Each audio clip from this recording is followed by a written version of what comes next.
Chesterfield brings you Dragnet. Put a smile in your smoking. By Chesterfield. Smoother, cooler, best for you.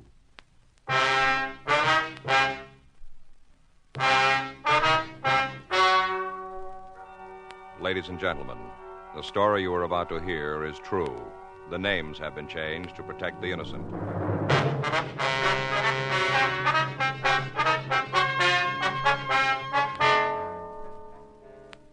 You're a detective sergeant.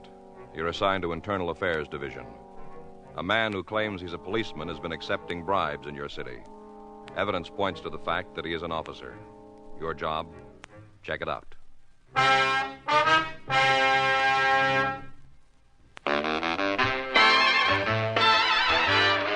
Stop! Start smoking with a smile with Chesterfield. Smoother, cooler, milder, Chesterfield. Put a smile in your smoking, just give them a try. Chesterfield's best for you. They satisfy. When you shop, stop. Remember, vacation time is carton time. The cigarette to take with you is Chesterfield, made the modern way with Accuray. Take along a couple of cartons and put a smile in your smoking. Chesterfield, smoother, cooler, best for you. Remember, in the whole wide world, no cigarette satisfies like Chesterfield. Put a smile in your smoking, just give them a try. Chesterfield's best for you. They satisfy.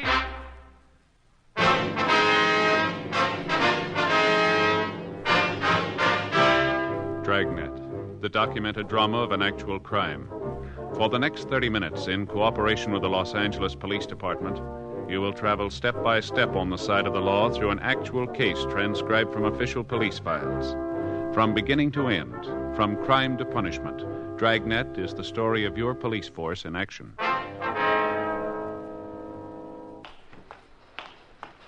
It was Monday, April 18th. It was cold in Los Angeles. We were working the day watch out of Internal Affairs Division. My partner's Frank Smith. The boss is Captain Fulton. My name's Friday. I was on my way into the office, and it was 7:58 a.m. when I got to room 36, squad room. Good morning. Hi. We keeping you up? Huh? There's a couch down the hall. Maybe you can use that. Yeah. Remember a couple of months ago, Fay was on that quiz show? Yeah. Yeah, seems I heard something about that. Well, one of the prizes was a dog. You know, they were going to give us a little pup. Mm-hmm. Turned out they were giving away cockers. They're nice dogs, thoroughbreds. Mm-hmm. Fay and me talked it over and decided we'd rather have one of those basset hounds. What are they? One of those dogs with a little short hind legs and long ears.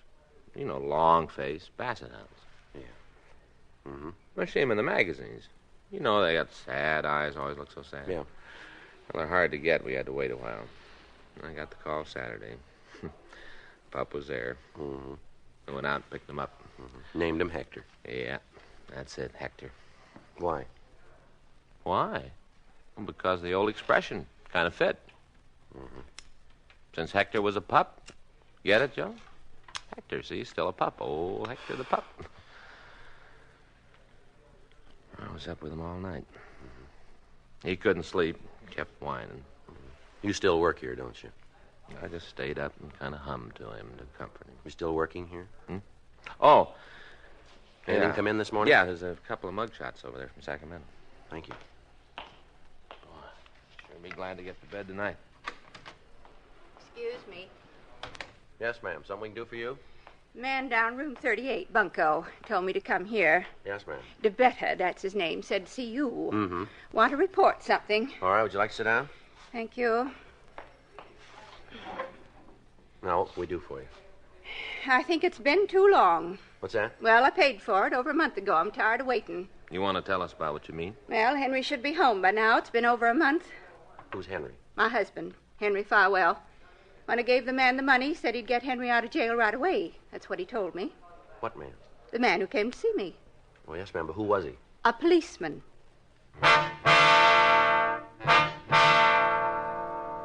8:12 a.m. We continued to talk to the woman. She identified herself as Mrs. Henry Farwell, and she gave us the full story. When did this man approach you, ma'am? Just a minute, Mr. Smith. I got it all written down. Ma'am? Got it right here in my bag. Yep, here it is. March 6th. That's when I met him. Where was that? What? Where'd you meet him? He come to the house, my house. Told me he wanted to talk to me about something. Said it was important. Mm-hmm. I didn't know him. There wasn't any reason he'd have anything important to talk to me about. But he said he knew the mister. You mean your husband? That's right, Henry Farwell. Is he in prison? Yes. Been there for 3.5 years. We don't like to ask this, Miss Farwell, but it's necessary. Burglary. That's what he was convicted for. Judge told him he'd go to jail for 5 years to life. Mm-hmm. Was this the first time he's been in jail? I thought so. First, I thought it was all a mistake. They was wrong about the mister. Yes, ma'am. They weren't. Came out in the trial. Seems he'd done the same thing before, twice before. I see. I didn't know about it when we got married. Didn't have any idea. Mm-hmm. The mister's my second husband. Mm-hmm. First one died 10 years ago. Woman my age gets lonely. So when Mr. Farwell asked me to marry him, I said yes. Then I found out about the stealing. And this man said he knew your husband, is that right? That's right. Told me they met several years ago. Uh-huh. Then he went on to tell me how the mister could get out. What do you mean? The way he told it, if you had friends who knew the right people, you could get out of jail. What's that? If the right people were paid, a man could get out of prison. Uh-huh. And he wanted you to give him some money? Not at first. When he came to the house at the beginning, he didn't even mention it, not at all. When did he bring it up? Oh, about a week later. Came over in the afternoon. I was out in the yard, and he said he'd met the people who were important, the ones who could get the mister out of prison. Did he say who these people were? No, just told me he'd met 'em. Mm-hmm. Now, what happened then? Well, on March 14th, he told me that it could be arranged for the mister to get out of jail. Tell me, did he tell you how this could be done? Well, from what he told me, he'd talk to the right people. That's the way he said it, the right people. I see.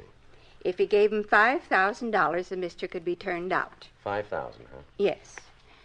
I told him I couldn't give him that much, that I just didn't have it. What'd the man say when you told him that? Asked me how much I could give him. I said if I sold a few things, did what I could to get more money, I might be able to pay $3,500. Well, what'd he say about that? Say it'd be all right? No. He told me he'd have to go back and talk to the people. Ask them if it'd be enough. When'd you see him again? 2 days. He came back. What'd he say then? Told me it'd be okay. The money'd be enough. Mm-hmm. I got it together and gave it to him. That same day? No, it was 2 days later, on March 16th. That's when I gave him the money. I see. And it's been over a month now, and the mister still hasn't been turned out.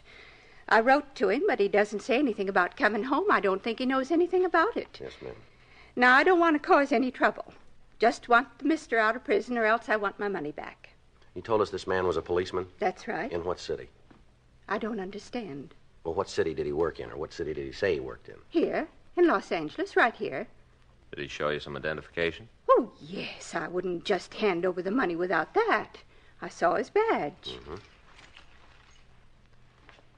Did it look like this one? Let me see. Yeah. Just like that one. Same thing. Mm-hmm. Did he give you a name? Yes. He said he was Jim Sorvell. Sergeant Jim Sorvell. That's Sorvell? That's right. I'll check it. Did you see anything else to identify him? What do you mean? Well, did he show you any other cards, anything else? You mean it might be a wrong name? That's right. Oh, no, I'm sure about that. I wouldn't just hand my money over to anybody. I was sure. Well, how do you mean? I saw his driver's license. Did he tell you where he worked? You mean in what department? That's right. Yes. It's one of the reasons I believed him, because of where he worked. Yeah. Right here in the city hall.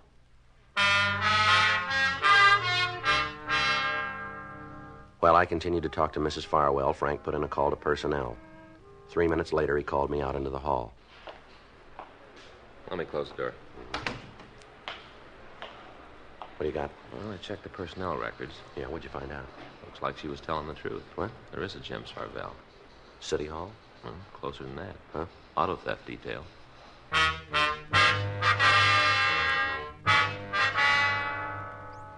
We put in a call to auto theft detail and asked that Sergeant James Sorvell see us right away. While the victim waited in the squad room, Frank and I took the officer down to the interrogation room. Go ahead, sit down, Jim. Yeah.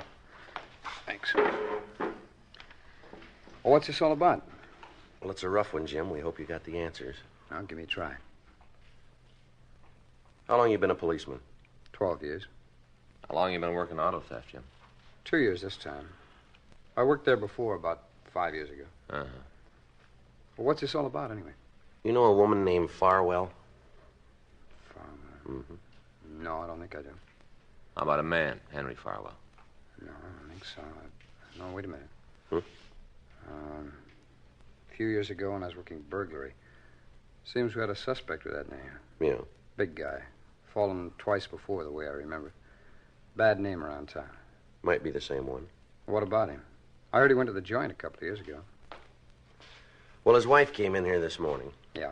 Says she gave a man $3,500 to get Farwell out of jail. Lawyer? No. Some kind of a deal. This fella said he knew the right people. Told her a little juice would open the doors for her old man. How do I fit into this? Well, this guy told her he was a policeman. Showed her ID to prove it. What name? Yours. You believe her? Well, no, we don't want to. We figured we'd get your side of the story first. Well, there's nothing to tell you, Friday. I had no part in the action. That's the truth. I hope it stands up. It's got to. I don't know anything about the deal. Nothing at all.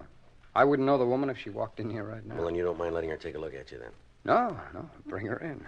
Right? Yeah.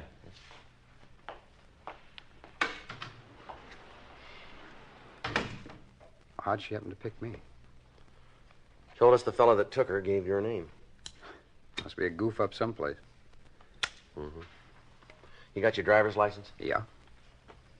Want to show it to me? Sure. Next line is take it out of your wallet, isn't it? I don't like this any better than you do, Jim. Yeah. Here you are. You got your badge on you? Yeah. You want that, too? Well, I want to see it. All right. Ms. Farwell says the suspect showed her a badge.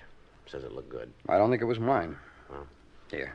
You want to step inside, Miss Farwell? Yes, thank you.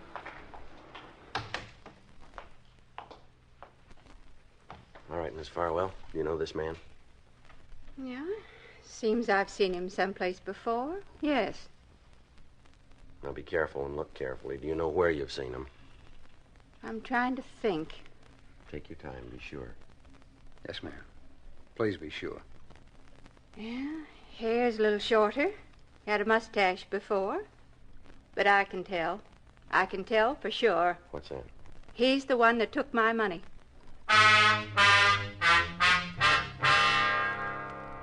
Mrs. Farwell was taken down the hall where she made a complete report. We continued to interrogate Sergeant James Sorvell, but he maintained his innocence.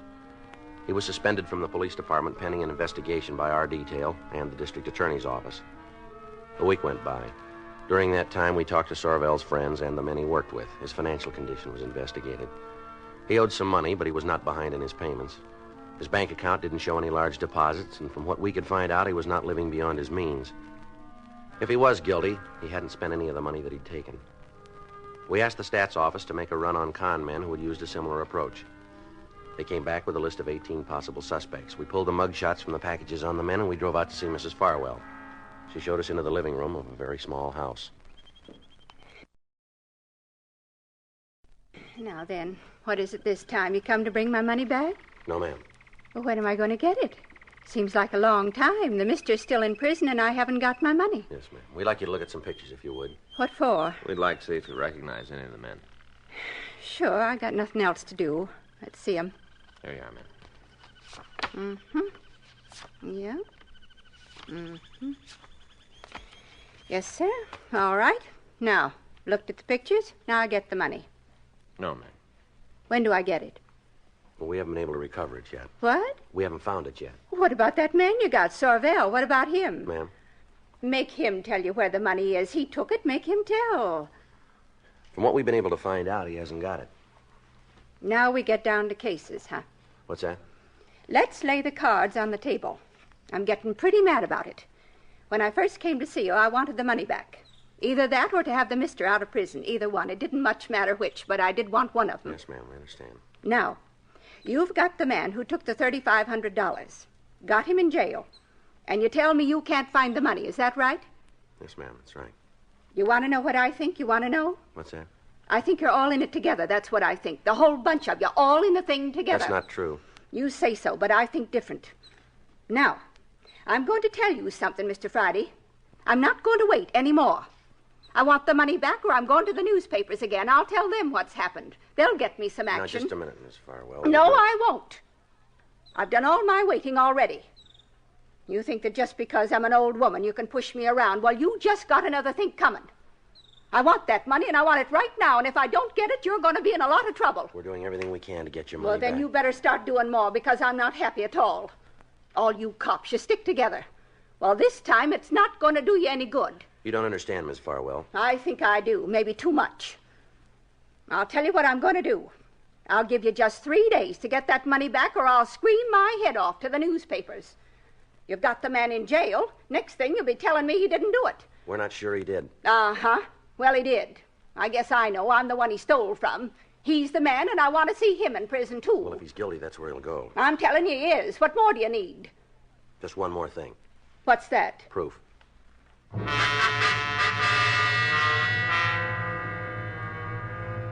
Frank and I went back to the office and met with Captain Fulton. We laid out the results of our investigation. According to what the victim had told us, we had the right man in custody. But according to the evidence we'd found, it was a case of mistaken identity. 2 days later, on Thursday, April 28th, we got a call from a bartender out on Vermont Avenue. Frank and I drove out to see him. Hi. I'd like to see Vince Elkhart. I'm him. What do you want? Police officers. It's Frank Smith. My name's Friday. Oh, yeah? Want to come back here?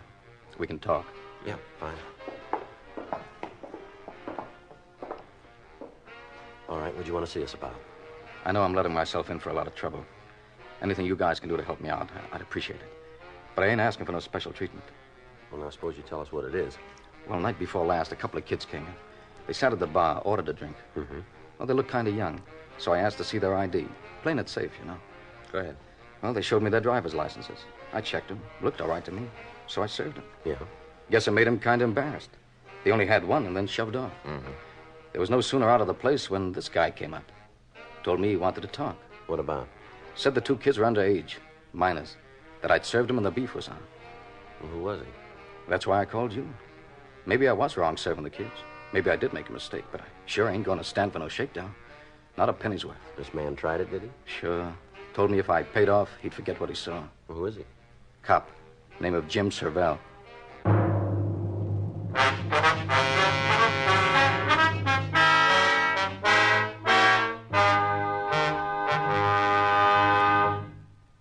Put a smile in your smoking.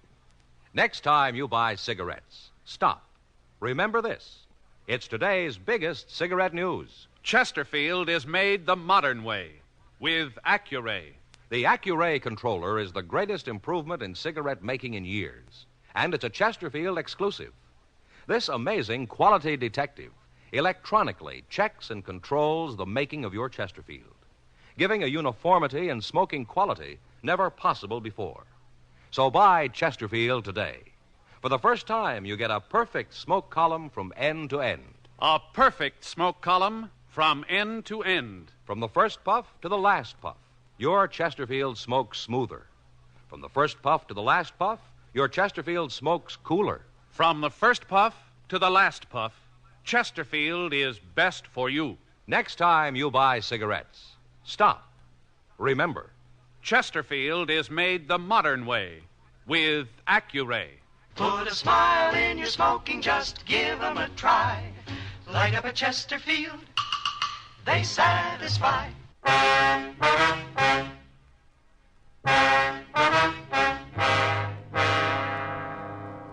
We got a description of the man who tried to blackmail Vince Elkhart. It matched Sergeant Jim Sorvell. While I continued to talk to Elkhart, Frank put in a call to the policeman and asked him to come over to the bar. It took him 12 minutes to get there. He was brought into the place and confronted by the bartender. Would you turn around? Sure. How's that? Uh-huh. Yeah. How about it? Isn't any doubt as far as I'm concerned. No. He's the wrong man.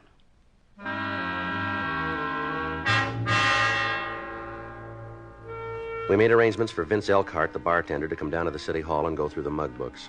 He was unable to find a picture of the suspect. We contacted CII up in Sacramento and asked them to check their files. Thursday, 5:30 p.m., we returned to the bar. No. Come right down to it, I guess I should have known he wasn't a cop. Should have known it all along. Have you seen this fellow before? I'm not sure about that. Seems like I might have, but I can't be sure. Mm-hmm. We do a pretty good business in here. A lot of people. He might have been around, but I can't name a date or time. Was he with anybody the night he was in here, do you remember? I don't remember. Matter of fact, I don't even remember him coming in. Just all of a sudden, after the kids left, he was at the bar, tossing me the pitch. Mm-hmm. Really saddened me to think a cop would pull a stunt like that. What'd you tell him when he asked you for the payoff? Said for him to get out of the place. That if he was going to make a pinch, to go ahead and do it, or else clear out. Did he leave? Yeah. Said I didn't give him any choice. Walked out. Hello. Yeah, that's right. Just a minute. Hey, Vance, Yeah? catch the phone, will you? Yeah. Excuse me. Yeah, go right Sure, ahead. go ahead. Hello? Yeah, that's right. Who? Oh, yeah. Mm-hmm.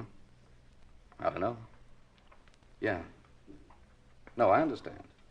Uh-huh. Well, it's nice of you. Sure, I thought about it. Okay. Yeah.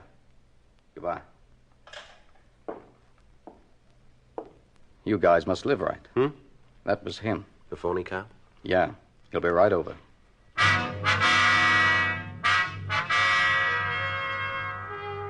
Frank and I took up positions in the back of the bar. 20 minutes later, the suspect walked in. Hi, Elkhart. Hello. Want to give me a Coke High? Sure. Looks like him. Mm-hmm. Oh, it's sure been cold lately, huh? Yeah. Not doing much business. Slow night. Here's your drink. Thanks.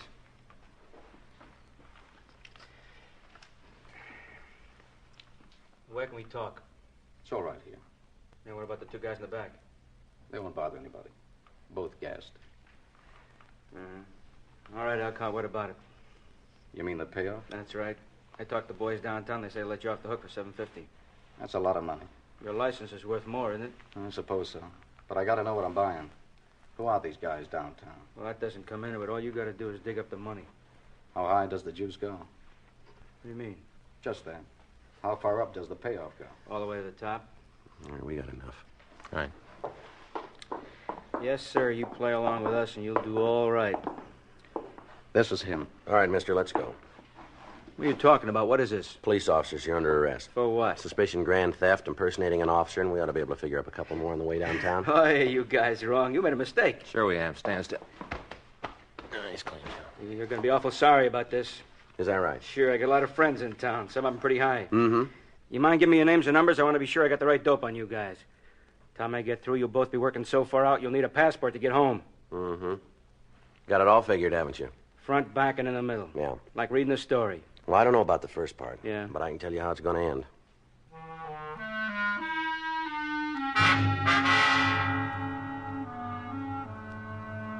The suspect was taken down to the city hall. He refused to give us his name, and a thorough search of his person failed to turn up anything to aid in identifying him. His fingerprints were rolled, and while we waited for the results of the check, Frank and I talked to the suspect in the squad room. How long you figure you're going to be able to keep this thing up? I don't know what you're talking about. No, come off it. We've got you dead to rights, and you know it. News to me. Why don't you tell us who you are? I forgot. You know a man named Jim Sorvell? I don't think so. Well, according to that bartender, you said you were Sorvell. Oh, he's got a big mouth. Look, have you ever been arrested? I forgot. You better get your memory back. Why? Okay. ID, Smith. Yeah? Mm-hmm. Wait a minute. Toss me that pad, would you? Here you are. Thanks. All right. 46? Yeah. Yeah. Right. 52, huh? Okay. All right, thanks a lot. You better get in touch with those big friends of yours. I will when it's necessary. Well, time just came up. We got your record. Full name, Charles Bobo Kiernan Offner. You've fallen twice in California, once for GTA, once for attempted robbery. There's an outstanding warrant from Eureka and 2 from out of state, all 3 on charges of extortion. Shall I read the rest of it? How about it? You don't have to. I'm in the box. Where's the badge and the driver's license? My place. Where's that? Hotel over on Grand. Where'd you get the badge? Bought it. Guy I know. It's one of the old ones. Mark doesn't know the difference. Yeah. How about the license? Made that up myself. Why'd you pick Sorvell? Looked like a good dodge. A cop who's going to cause trouble. Why him? Tagged a cleaning store out in Highland Park one night. Must be the place where the Sorvell does business. Clerk thought I was him. We got to talking. Things just worked out. What about the prison deal? How'd you build that for yourself? Oh, I know a guy up at Q. He buddies up with a prisoner, gets all the information, and kites a letter out to me, and I pull the swindle. How many times you worked the deal? Collected 3. The last one was an old woman. What'd you take? $3,500. Just you and the guy up in the joints, that all there is? Yeah. You willing to make a statement? Sure. All right, we'll call a stenographer. Look, can you tell me something? What's that? The 2 out-of-state beefs, you think they'll extradite me? We don't call it. Why? I'd rather do my time here in California. It's nicer here. Yeah. Prettier. Lots of nice scenery in California. It's different. Well, I wouldn't worry. Hmm? You won't see much of it.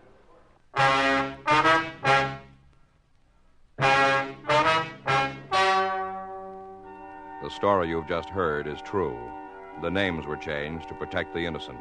On July 28th, trial was held in Department 96, Superior Court of the State of California, in and for the County of Los Angeles. In a moment, the results of that trial. Now, here is our star, Jack Webb. Thank you, George Fenneman. Chesterfield, made the modern way with Accuray. I wonder if you realize what that means to you. For the first time, you get a perfect smoke column in your cigarette. A smoother smoke. A cooler smoke than you've ever had before. To put a smile on your smoking, try 'em. Chesterfield.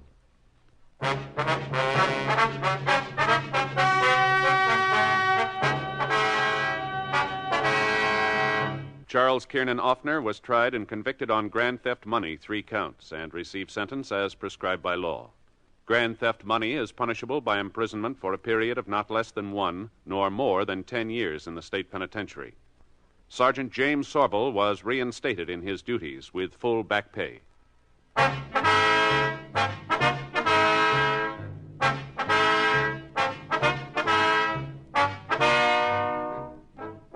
You have just heard Dragnet, a series of authentic cases from official files. Technical advice comes from the Office of Chief of Police W.H. Parker, Los Angeles Police Department. Technical advisors, Captain Jack Donahoe, Sergeant Marty Wynn, Sergeant Vance Brasher. Heard tonight were Ben Alexander, Helen Klebe, Than Wyan, Herb Ellis, Jack Crucian. Script by John Robinson. Music by Walter Schumann. Hal Gibney speaking. Watch an entirely different Dragnet case history each week on your local NBC television station. Please check your newspapers for the day and time. Chesterfield has brought you Dragnet, transcribed from Los Angeles. This is it, L&M Filters. It stands out from all the rest.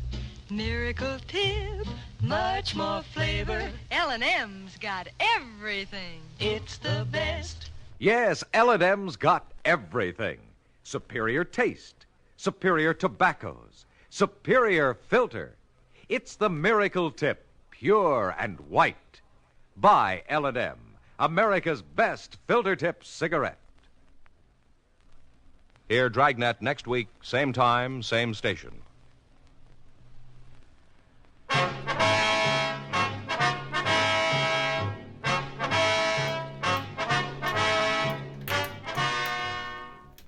This is the NBC Radio Network.